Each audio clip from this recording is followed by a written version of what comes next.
hopefully you can explain even a little bit about what I'm saying. All right, awesome. So normally I explain it at the end, but I'm kind of going to do it different. Because we started talking about it, so I'll just do it now. So when you see that slide at the end, I'll just kind of recap it. So yes, Keeper offers so many things. It's your EAP, which stands for your Employee Assistance Program. You're already in it. It's nothing you need to do, right? So you are automatically enrolled in the EAP. It's not something that you have to sign up for doing open enrollment or anything like that. You're already enrolled in it. So the only thing that you need to do is access it, right? There's nothing else that you need to do. When we get to that last slide on here, you have the slides there. There's a phone number and a website on how you actually access it. But I have heard people use the EAP for so many different things, and I always like to talk to people who have used it. That way I can have more examples of ways that it can be used. So anything from, travel, personal, nutrition. Maybe you're trying to understand, like, what's the difference between, I don't know, intermittent fasting and something else, and you don't want to read like 3 whole books to figure all that out. You can call them and they can at least point you in the right direction. Legal and financial services, same thing. You can contact them and they can help you. Anything that the person that answers the phone can't help you with, they will refer you to someone else to help you. The person that answers the phone is a licensed counselor. So the person that answers the phone is always licensed and has the expertise to deal with any type of kind of like crisis situation, right? If what you're dealing with doesn't require what their expertise is, then they'll get you to the person that can assist you. You can also use the EAP for counseling sessions, and the counseling sessions can be on anything. It could be premarital counseling sessions. It could be, oh my goodness, I'm about to have an empty nest and I'm trying to figure out how to mentally cope with that, and so you can have a counseling session on that. You can have those sessions in person or by phone. And so usually if you go to through your health insurance first to get counseling, you end up having to pay either copay or co-insurance based on your health insurance plan. If you start with the EAP, then you can get to know a therapist, start working with them, have a couple of sessions, and then after those sessions, then you can, if you decide to stay with them, if you still need additional services, then you can start paying for it. But why not do the first half dozen sessions for free, right? And it's not just for you, it's for anybody in your household. So if you have a significant other at home, children at home that are kind of like maybe going through something, or maybe there's something that they need to talk to somebody about, they can contact the EAP and be able to have those issues kind of work through or resolved. So it's not just for you, it's for anybody that's in your household. It's completely confidential. When you call there, it's not anybody from your employer that answers. And the only thing they report back is participation. They're not going to report back like everything that you said. It's just going to be the participation rates. So when we get to the end, And that's just numbers, that's not names. Yes, They're not gonna just say, numbers. Joe Smith called, they're gonna just say, you had 10 people utilize this month, Yep. right?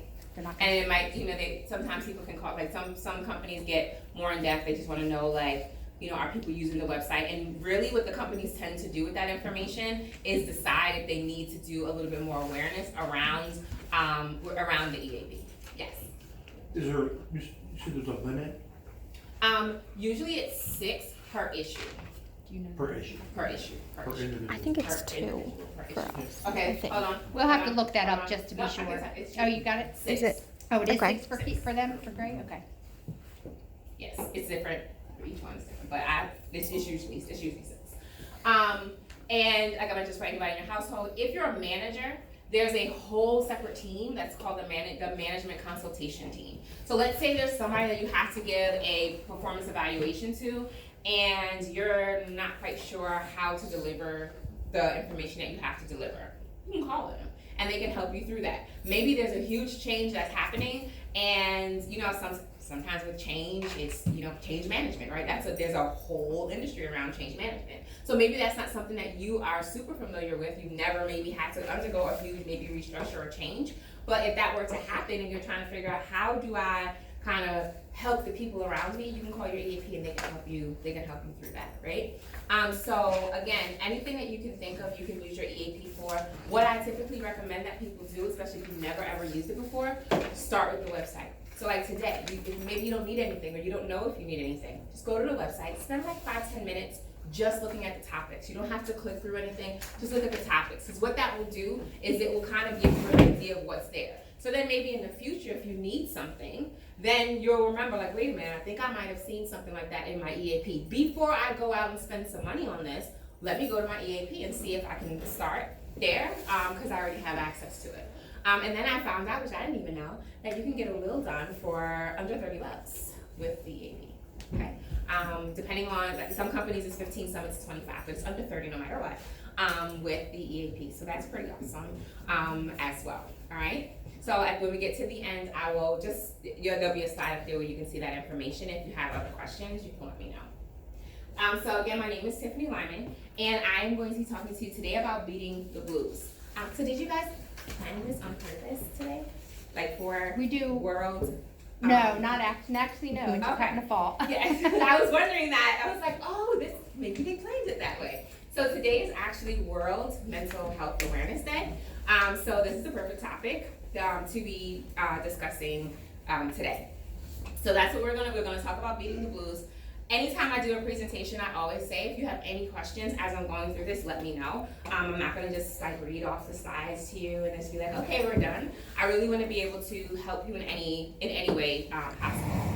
I've been training for over 10 years now, and so I've trained on lots of different topics. And when it comes to mental health awareness, that is something that I am very, very passionate about, helping people through and talking to them about. I'm not a counselor, so I can't help you from that perspective, but just helping people to kind of break through stigmas and just understand certain things and kind of know what things are, more normal than they might actually think they are.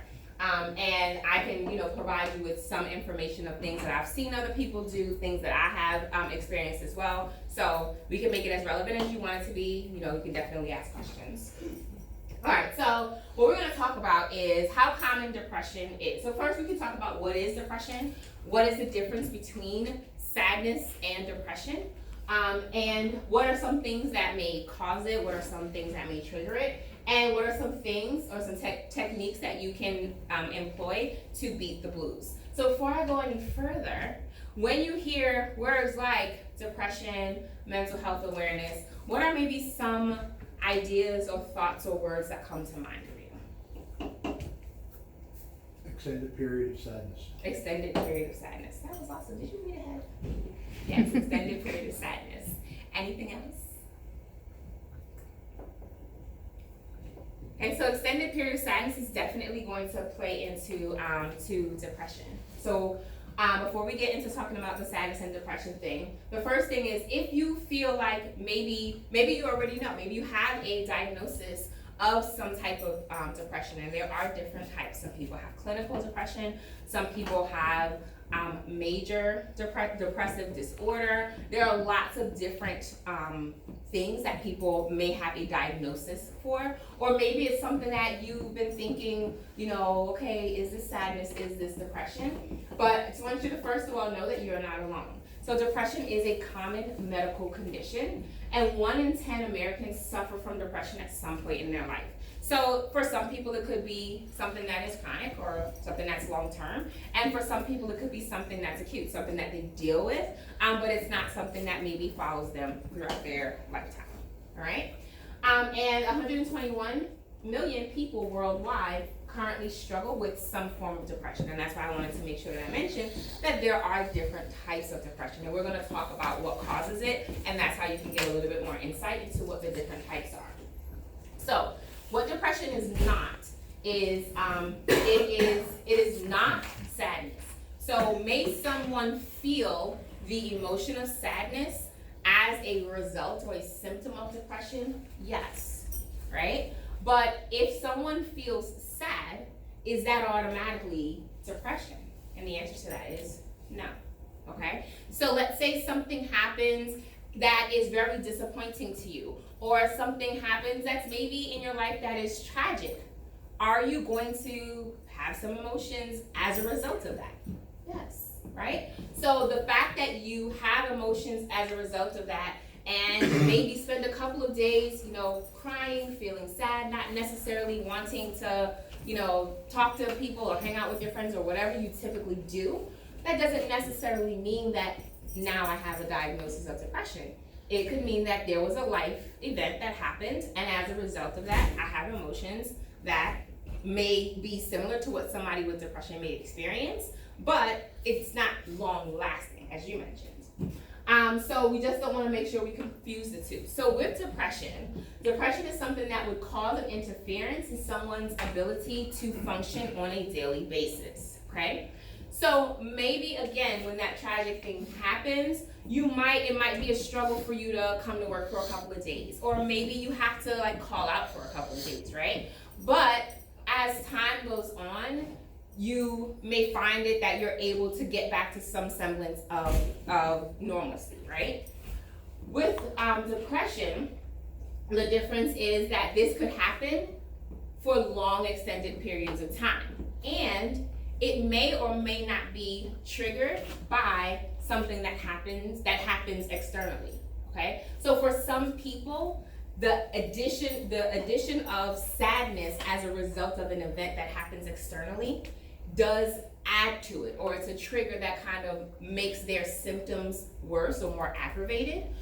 But someone that has a diagnosis of depression, that is actually dealing with depression, everything around them could be and seem totally fine. There was no major change that happened externally. The only change that happened was internally. So internally, they have the feeling of sadness, the feeling of not necessarily wanting to do the things that they typically want to do, or the things that they know they have to do, okay? And it usually lasts for a minimum of 2 weeks or more.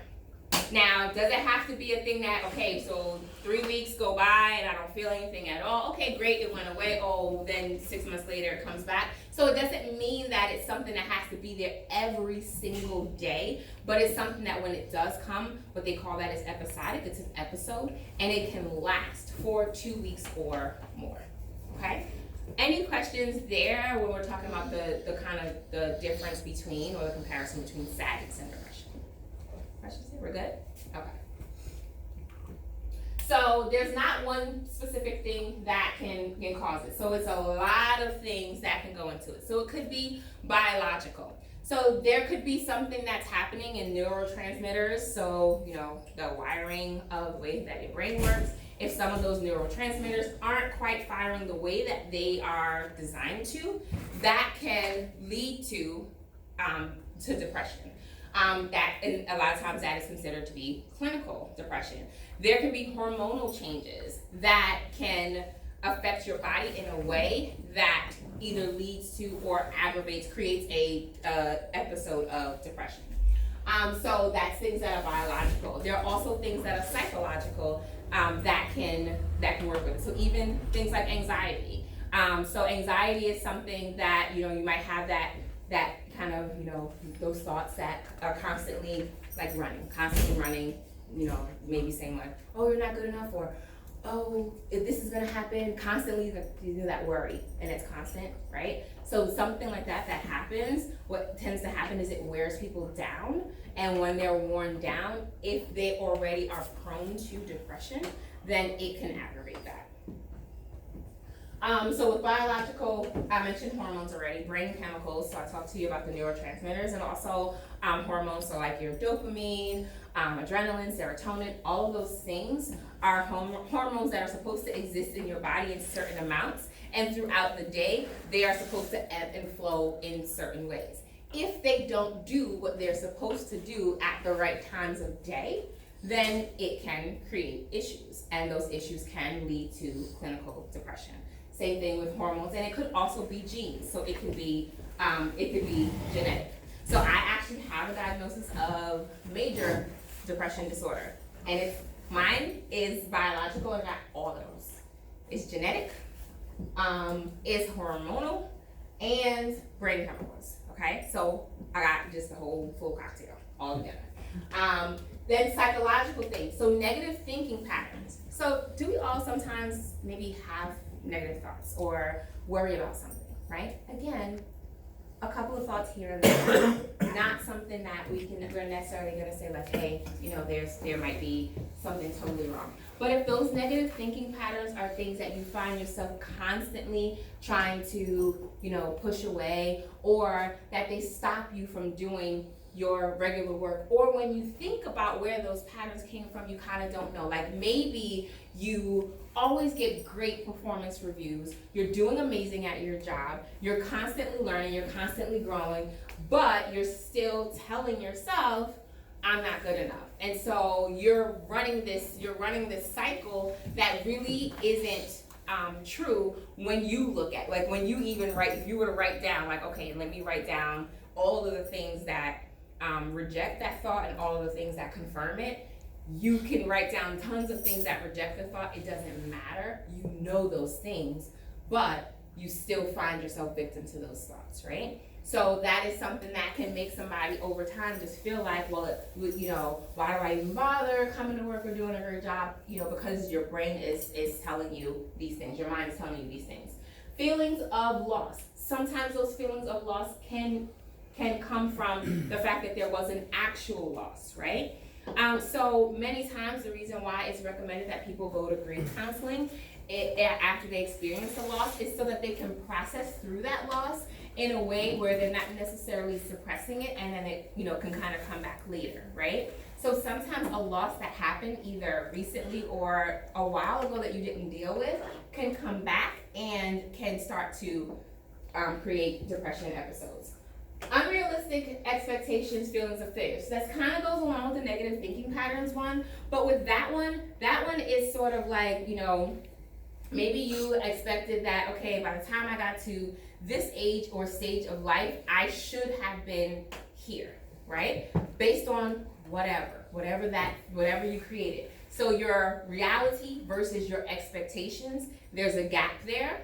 And if you don't spend time to figure out, okay, where is that gap, or maybe how realistic are the expectations, what can happen then is you might go into that feeling of frustration, and that can also, again, trigger those things. And then stressful events. Do we all have stressful events that we deal with, right? Okay, so not just the appearance of a stressful event, but multiple stressful events over and over and over again. What that does is it actually that stressful events can go and trigger these biological things. Because when stress happens in your body, does everybody know what fight or flight is, right? So that's what happens, because that's how we're wired. So our body is kind of wired that when stress happens, so the reason why some people are like, I work best under pressure, there's a reason for that. That means that that's positive stress for you, because what's happening is you're like, oh my goodness, the deadline is coming up and I haven't even started working on this project, and then you're like, what am I going to do? Some people will completely shut down, and some people, they're like, now I feel like I can think clearer and all those things. Both are true. Some people, if they react positively to stress, it's called eustress, and the hormones that surge through your body, they do help you to think clearer. They do help you to be able to stay awake longer. They do, because what your body's doing is your body thinks that there's an external threat. And so it's preparing you to be able to run away from the threat and get to safety. So I have to be more vigilant. I have to be able to run. So your body is preparing for fight or flight, okay? Now, most of the time, are we running from these stressful events that are happening? No. So what now happens to those hormones? So our body surged all this stuff for us to run. But the stressful event is at our desk, right? Or in our house. So we're sitting on a couch or we're sitting in a chair, and our body is flooded with these hormones that allow us to run, but we're not running, okay? So what happens is those hormones kind of start to build up in your body. Your body actually stores them in fat cells, right? If nothing happens, so like maybe if you go for a run or something like that, like the next day, an exercise run, your body might be able to release that stress, right? But if you don't, it builds. The next day, stressful event happens, okay? You get ready to fight or flight, there's no run. Keeps happening, keeps happening, keeps happening, keeps happening. It builds up in your body and it creates toxicity, and that toxicity can also be something that can lead to depression. You've heard people say things like adrenal fatigue, mental breakdowns. All of those things are things that basically is your body reacting to a toxic level of unmet stress. Not just stress, but unmet stress. Okay? So that's another thing that can lead to it. Any questions or comments there? Is that good? Yes, you guys are so quiet. You're quiet like it's 8 o'clock in the morning. All right.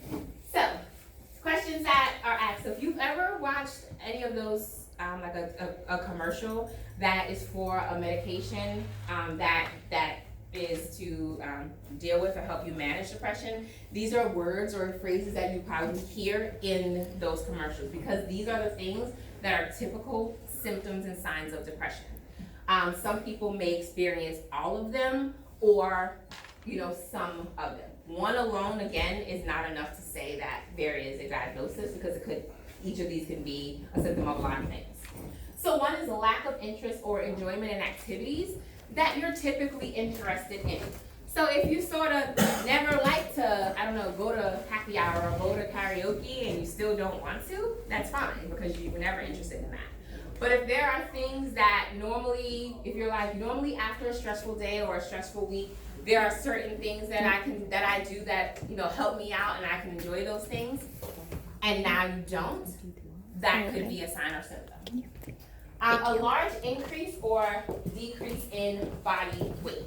And that happens because for a lot of people, they lose their appetites. So that's something that could lead to the decrease in body weight.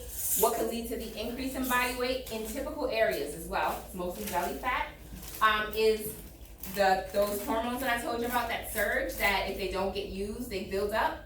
Well, they're stored in fat cells. So that's your body's protection mechanism to make sure that they don't just run around and in your body and make you sick. Your body holds those hormones in your fat cells, right? So that's one reason why people gain weight when they feel depressed, because especially in the belly area.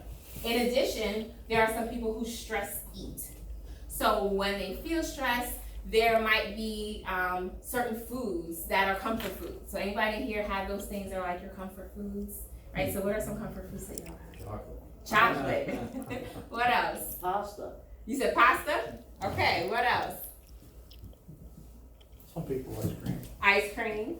Okay. Pizza's mine. I sometimes French fries. Sometimes pizza and French fries. Most of the time, very rarely you're gonna hear somebody like, yes, so my comfort food is like spinach, right? There's a reason for that. For a lot of people, their comfort food is a carb. And that's because of the way that our bodies respond to that kind of surge of sugar. It helps you feel better, right? That's why it's a comfort food. But eating a lot of that could lead to an increase in body weight, especially if you're not doing things to balance that out. Lack of energy or general fatigue, that's not associated with, like some type of physical activity. So obviously if you just like ran a marathon or something like that and you feel tired, makes sense. But if you wake up in the morning, you've had a full night of sleep, and the next day you're just like still laying around, like I just don't want to do anything. Maybe you're not even sleeping, you just don't want to do anything, that could be a symptom. Inability to concentrate or make decisions. And some of that also goes along with anxiety. So it might be kind of a feeling of restlessness, or maybe just not being able to concentrate. So when I first had my diet, it's been about 10 years now, but that was one of the first things I noticed. I was like an avid reader. I could read like a book a week, easy. Some weeks, 2 books is just, I don't watch TV, I read books. And that was the first thing I realized, that I was no longer able to read books. I could read the words, but I wasn't really comprehending what was on the words. Like the words I had to read the same chapter over and over and over again. So that was one of the first things that I noticed, and then some of the other things came up. So inability to concentrate or make decisions. Lack of sleep or too much sleep. So that could be insomnia or hypersomnia. It could be either one of those things. And of course, so if you're not getting enough sleep, right? And then you have to come to work or function. And then you got stress, like, how's that going to make you feel? now you're tired and you're irritable probably, your patience is lower, tolerance is lower, so then, you kind of see how that cycle starts, right? Strong feelings of guilt or worthlessness, uselessness. And sometimes these are things that have happened in the past and have already been resolved. But for some reason, they keep replaying in your head. It's like this script that keeps replaying. So it's something that has nothing to do with what you might be experiencing today, but the guilt from it is still there.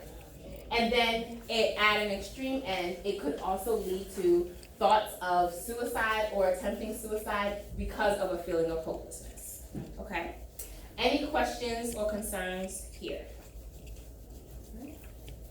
So what you basically want to do is not ignore the symptoms. So if you're like, okay, there's several of those things that I experienced and I can't really relate them to something else, right? So like if you're on a medication and one of the side effects of the medication is insomnia, then obviously you know where that came from. But if there's some things on there, you're like, yeah, I'm experiencing maybe 3 or 4 of those things and I really can't connect it with something else, okay, might be something that you want to explore a little bit more.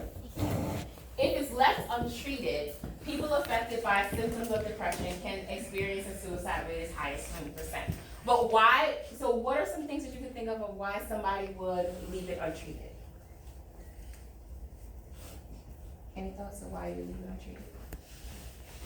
Don't recognize it. Maybe you didn't recognize it, okay?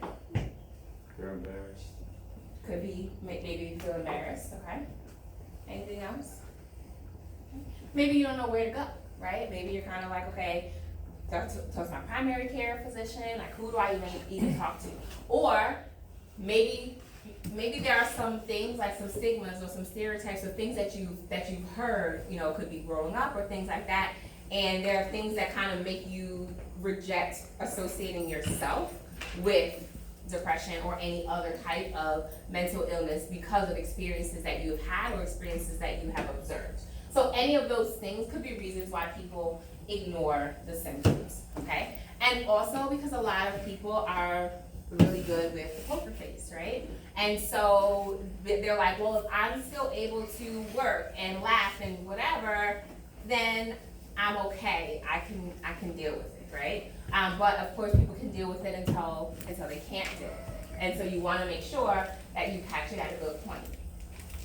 So it's one step at a time. It's one day at a time. The key to beating the blues is to start small and build from there. Okay. So depending on the severity of depression or the severity of an episode, for some people it's one day at a time. For one people it's one step at a time. I have a friend of mine who's like, sometimes it's one breath at a time, right? So it's being able to maybe chunk things out in smaller ways. When someone is experiencing depression, so this could be something that maybe this doesn't impact you, but it impacts somebody around you, and you're trying to figure out how can I relate to them or understand, just to be empathetic, what they might be going through. When somebody is trying to figure out how to get through this day or this moment, this next breath, right? And you're talking about, oh yes, there's so much to look forward to,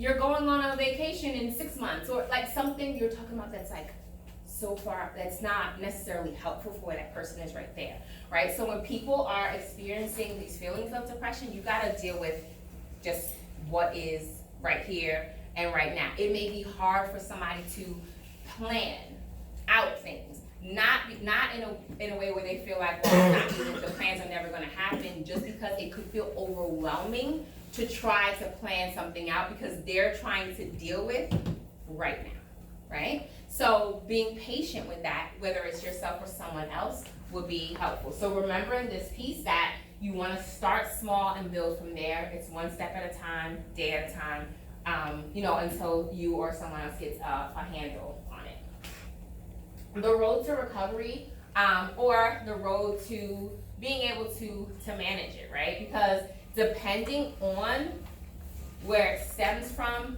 how severe it is, it may not be something that can easily, you can maybe go to counseling, deal with some things, talk therapy, and then it kind of alleviates. It might be something that's there long term, okay? So it might be the road to management. So the first thing is to foster emotionally supportive relationships. So if there's a toxic relationship, especially if it's a toxic relationship that where the person outside of you is confirming those negative thoughts that you're already telling yourself, that is not going to be something that's going to help you to be able to get to a point of management, okay? So then you're gonna have to examine the relationships that are around you, and be able to talk to people that can see through your I'm fine or I'm all right. Because if everybody's just used to taking it at face value, then people will never maybe probe enough to really understand kind of what's going on with you. So make sure you have some really, really good supportive relationships with those people that are like, I don't even have to ask, I can tell by, you know, what you're saying, what you're doing, where you are. A counselor could be that person, okay? So if it's not somebody that's a friend of yours or in your family, a counselor could be that person for you. Engage in physical activity, even if it's just for 10 minutes, okay? So anybody in here have like a favorite like exercise? Does anybody here work out? Yes? Run. You run? Okay, why do you like to run? Pardon me? Why do you like to run? Where do I like Why that? do you like to Oh, run? not just, it gives you that runner's high feeling when you're done, yeah. Because what it does is it triggers those feel-good hormones, right? So when I mentioned about chemical imbalances and things like that, physical exercise helps to create that surge of those hormones that your body and your brain need to feel good. It also, like when you're engaged in physical exercise, sometimes you're just like, listen, I'm just trying like for my legs not to fall off, or, you know, so that's your time to really maybe even reflect or kind of do something for you. Now, maybe it's not something that has to be extremely strenuous, and it is actually recommended that you don't say, okay, I know exactly what I'm gonna do, I'm gonna start CrossFit tomorrow. Here's why. Because for some people, that's what they'll do is they'll go all in some super high stress, strenuous activity, and maybe they're like, and now I'm gonna compete, I'm gonna be a bodybuilder, I'm gonna lift every day. But now what they actually have done is they've used something, physical activity that could be helpful, and they've created additional stress out of it. So try to make sure that you have some physical activity that you do just for the sake of doing it, not that you do because it's part of a competition or anything like that, because it could take away from the actual benefits of it. So for me, the way that I got diagnosed, first of all, it took forever, because remember that thing that said sometimes you sleep a lot or don't want to do anything? Yeah, it's really hard to make it to the doctor appointment when you don't feel like going anywhere. So I can't tell you how many appointments I canceled. I think at that point they were like, yeah, we're not even gonna put her on the books because she's probably not gonna show up. So when I finally made it there, it was they were like, okay, well, you gotta get out of the house and do something. At that point I wasn't working. You gotta get out of the house and do something. So I'm like, well, what am I supposed to do? Started going to Zumba classes, and I'm like, this is actually really fun. It was fun because there were other people there. We weren't necessarily talking about anything. We were just there, exercising, dancing, tripping over our feet, having fun for an hour. That was